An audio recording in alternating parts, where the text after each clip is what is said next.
Welcome back to our channel. This week we have new and exciting reviews from the world of retro gaming. For our new retro games review section, we have the amazing Rocky Memphis and the Secret of Atlantis for the Commodore 64, along with Ruff in Trouble for the Atari XE/XL machines, a tribute to the classic Amiga game Ruff and Tumble. In the hardware reviews, we have the incredible Turbo Flashmaster, an exciting flash card for the underrated TurboGrafx 16. Our MS-DOS Vault this week reveals Origin's effort to crack the Doom market in the 90s, Shadowcaster, and a new MS-DOS game in the form of an exciting platformer, the Alien Intruder. Finally, for our history lesson, we have Nintendo's worst decision with a story of the Nintendo PlayStation. You heard right, Nintendo PlayStation. So join us again as we begin our journey back in time for the love of retro. Shall we?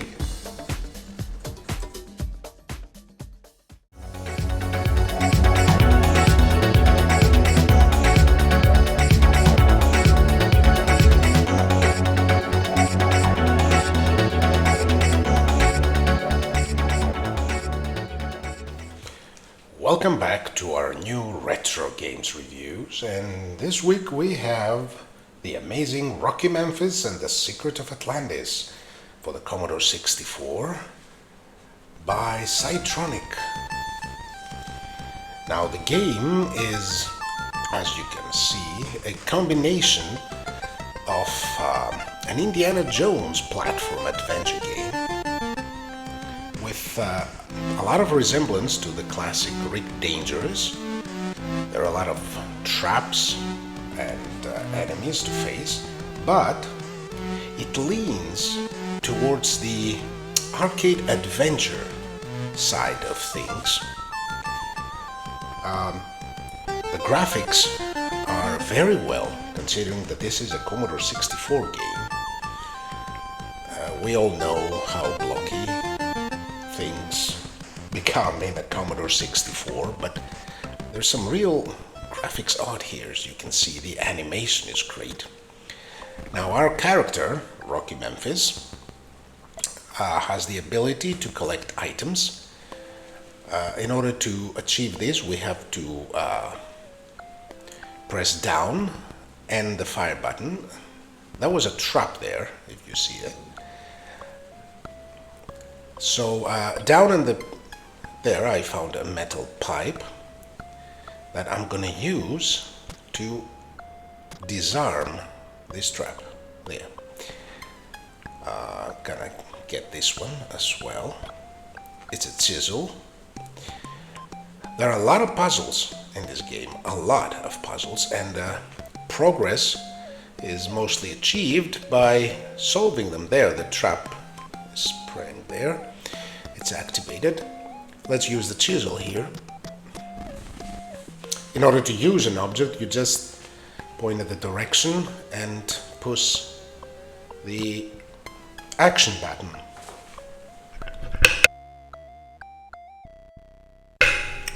Now, let's use this head here.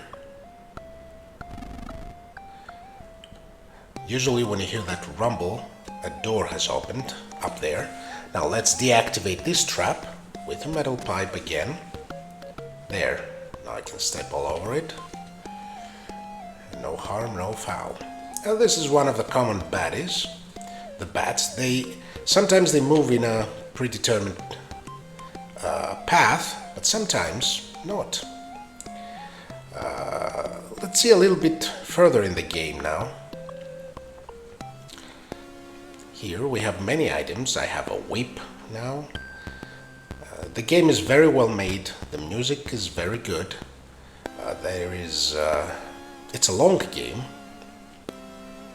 Its design is very smart. The rooms, the traps, the atmosphere. I think it's an excellent addition to the Commodore 64 library. Truly a great game. there. I totally recommend it. It's a solid effort. As always, support the developers. It's only €5. It's really worth your time. There's a hint for you. The scorpions cannot be killed. Don't fight with them. You're gonna lose. There. Let's move on now to Ruff in Trouble. Now this is a game that's sort of a tribute to the classic Amiga game Ruff and Tumble. But this is a version for the Atari XE XL. And the first thing you'll notice is that the animation, the colors, the graphics, they are, well, of the highest quality for this machine. We're talking about the Atari 8-bit line of computers, not the most powerful machine.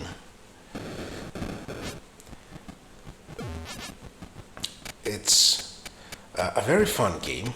It's a bit on the tough side. Not that Ruff and Tumble, the original game by Wunderkid, was an easy game, but this one I think is a little bit tougher.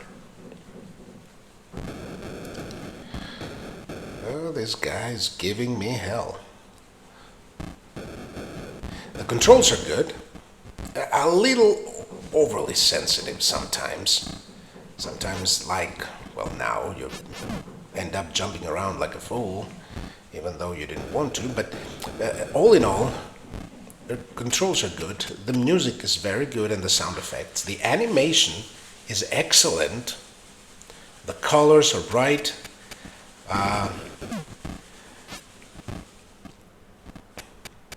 of course, death lurks in every corner. Let's pick up those. That was a checkpoint that I missed, and I'm gonna regret it. There's a variety of enemies. Have to collect everything to open the exit. The game was also the winner of the A-Bug Software Contest 2024, first place winner. It really deserves that position. It's a very good game. Oh no.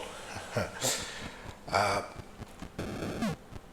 think you're gonna have a lot of fun with it, and we don't see that many games for the 8-bit Atari range of computers, and that's a shame because they have great potential.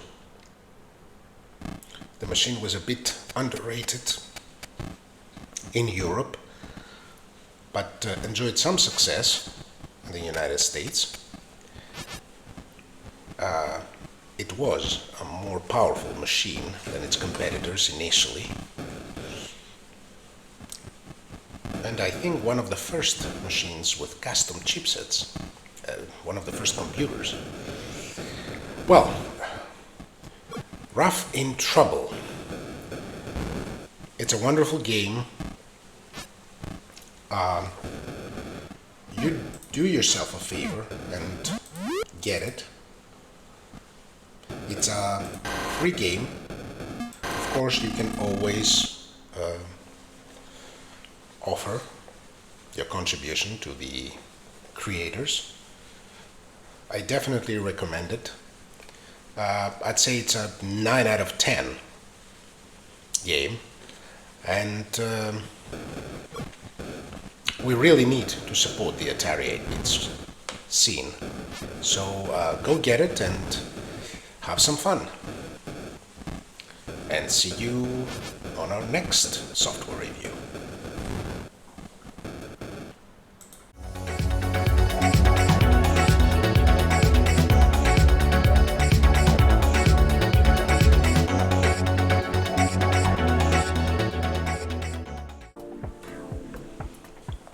Hello and welcome to this week's hardware review. We are reviewing this week the amazing Turbo Flashmaster. It's a flash card for the TurboGrafx and the PC Engine, that allows you to run your ROM games instantaneously. We can see here where the SD card goes, and there's also a very tiny switch right here. You can see it. No, it's really tiny. That can switch from PC Engine to TurboGrafx 16.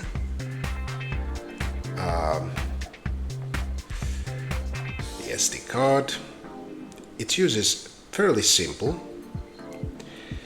Let's plug it in here. It plugs in just like any other PC Engine card. So just slide it in. It also comes with a small manual. It's very thorough, very explanatory.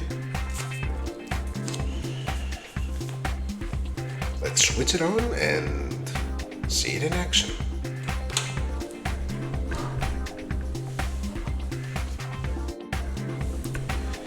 Now we are greeted with the main menu screen. This is the structure of my SD card. I've divided them into PC Engine, Japanese, and American versions. Now we use the button on the turbo pad numbered 2. It's actually the first button in line, and we go down to the game that we want to load. Now we have to press run on the turbo pad in order for the game to flash itself on the flash card. When you see this message, you've done it right. We wait for a short while, and the game begins. It's as simple as that.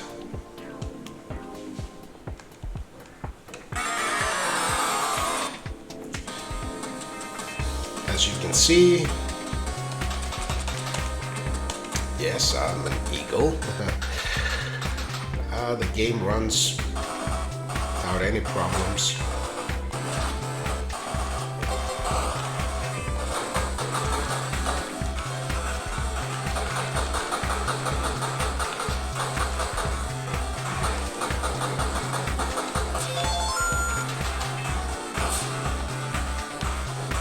Now,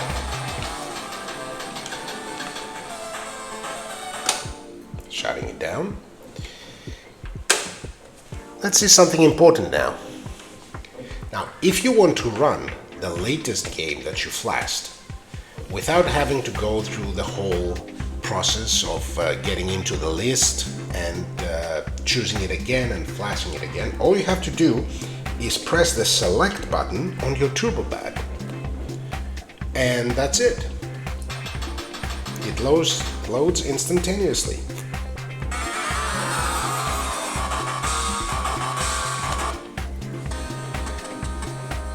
I personally think this is a very good option. Now, in order to load anything else, again, the same process. If we want to go one level higher, to go back one level in our directory structure, we have to push the button labeled 1 on the controller. There you go. 2 again here. And once again, you get to choose the game you wish to flash by selecting run. It flashes the new game on its memory, and you're good to go.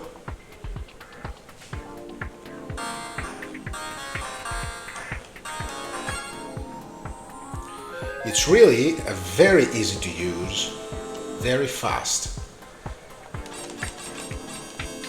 cartridge.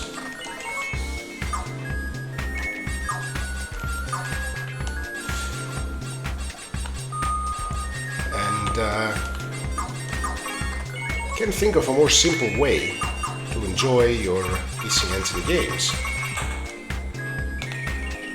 Really.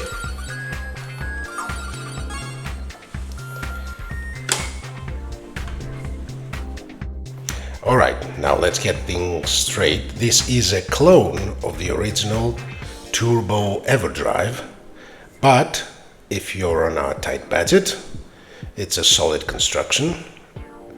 It caused me no problems. It's of course cheaper. It's close to 40 to 45 euros. I can recommend it. It's working perfectly. Of course, if you have the option or the budget to go for the original Turbo EverDrive, I would definitely recommend that one. But this one is a solid option, and I think you're gonna have lots and lots of fun with it. It's really worth its money. I can recommend it, definitely.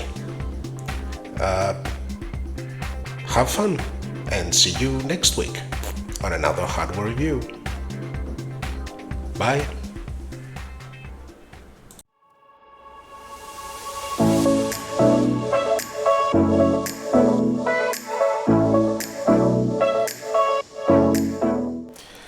Hello and welcome as we open this week's DOS Vault with the Shadowcaster, a game published by Origin and created by Raven Software. Now, the game is really an interesting piece of history because the game engine was created by John Carmack of id Software, and it was then licensed to Raven Software.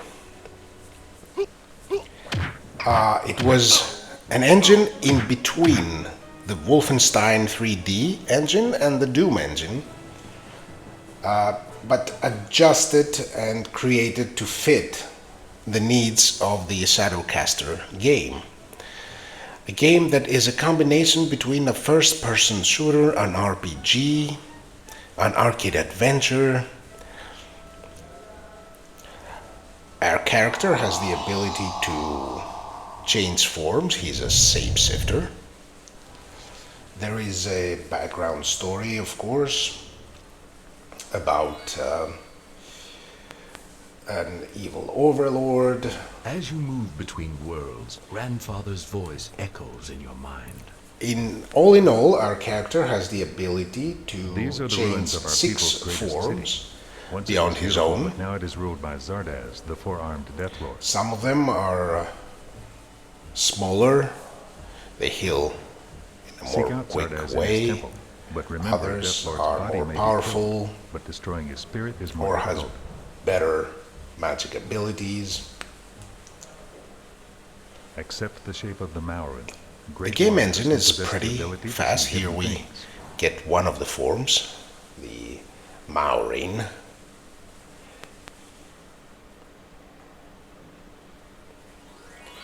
The game was released in 1993 on a floppy format for the PC and the PC-98, funnily enough.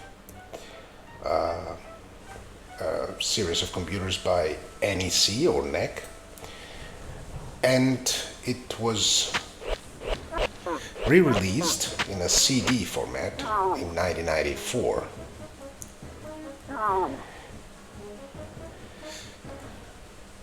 The enemies are having a big variety. There are puzzles to solve.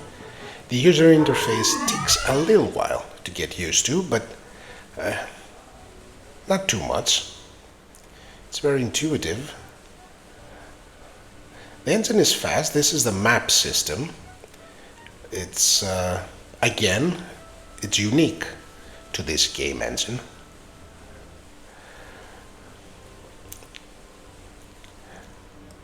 The game has good graphics, much better than the Wolfenstein 3D engine, and at some areas I would say that the graphics are clearer and better designed even than Doom. The special effects definitely are very good.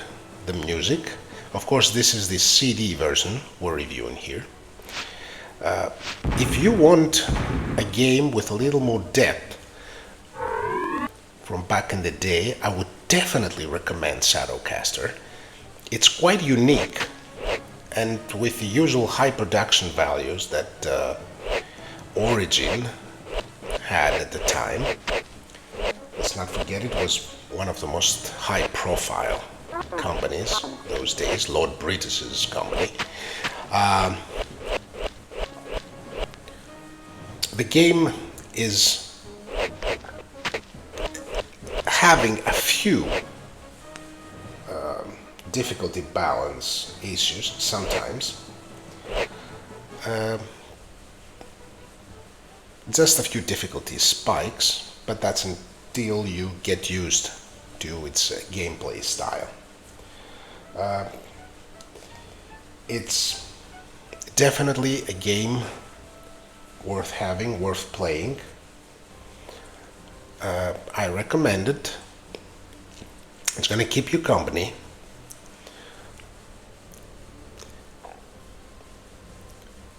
And well, enjoy it, and let's move on to our next game. The exciting platformer, a new MS-DOS game called the Alien Intruder. Now, the Alien Intruder is, like I said, a new game for the PC by Juan Martinez. It's a simple run-and-gun single-screen platformer. You have to collect these dolls every time.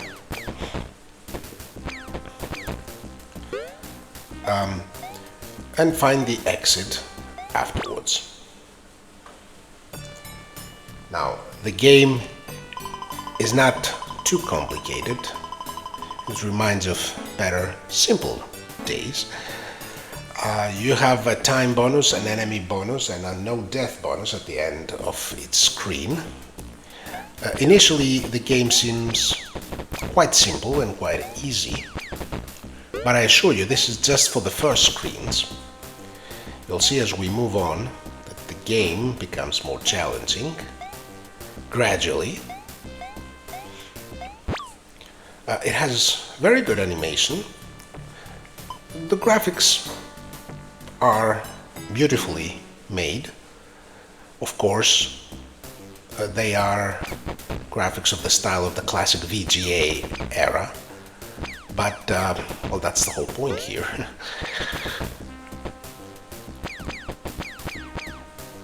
The controls are simple and responsive. Collision detection is excellent. The game is a fast action platformer. You see another perfect score. Now, new enemies introduced.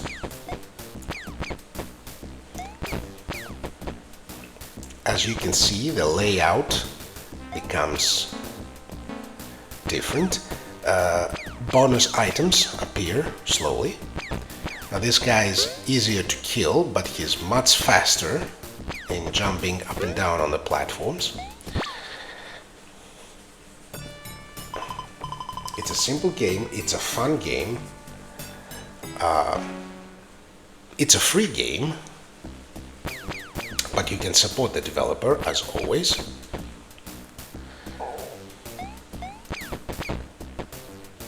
Now things are getting tougher.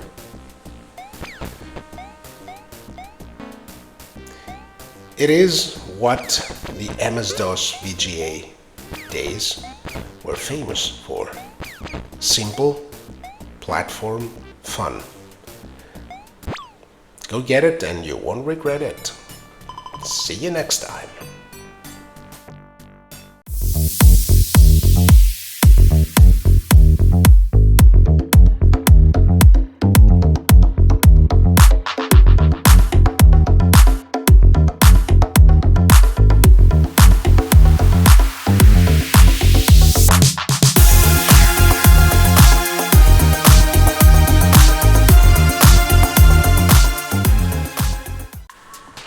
and welcome to this week's little history lesson. This week we're gonna see the true story behind the creation of the famous Sony PlayStation, its original name and design. Now, the father of PlayStation, Ken Kutaragi, was the main engineer that created the SSMP audio chip for the Super NES console. It was a design that was created by Sony, with Ken Kutaragi as the head chief. It was licensed by Sony to Nintendo under some pretty demanding rights that the developers use its expensive proprietary audio tools every time they wanted to use the chipset.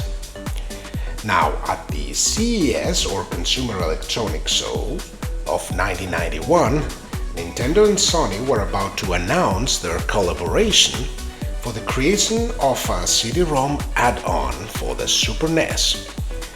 At the time, the temporal name for the add-on was the Nintendo PlayStation. Now, the deal was that the Nintendo PlayStation, even though a Nintendo add-on, it would give Sony almost unlimited rights to the software licensing and the hardware profits, something that Hiroshi Yamauchi, the CEO of Nintendo, was not about to allow, given that he was already quite pissed with the sound chip deal. The deal broke down and Nintendo turned to Philips without notifying Sony first for the creation of the Super NES CD-ROM, a whole different kind of add-on. Of course, that deal fell through in the end and we ended up with the Philips CDI, a really terrible machine. And Sony went on to exact its revenge with the creation of the original PlayStation. So, this story shows us that Nintendo actually created its own worst enemy. Tune in next week for another interesting and exciting history lesson. See you next time. Well, I hope you had fun in our channel, and we'll see you next week for the love of retro.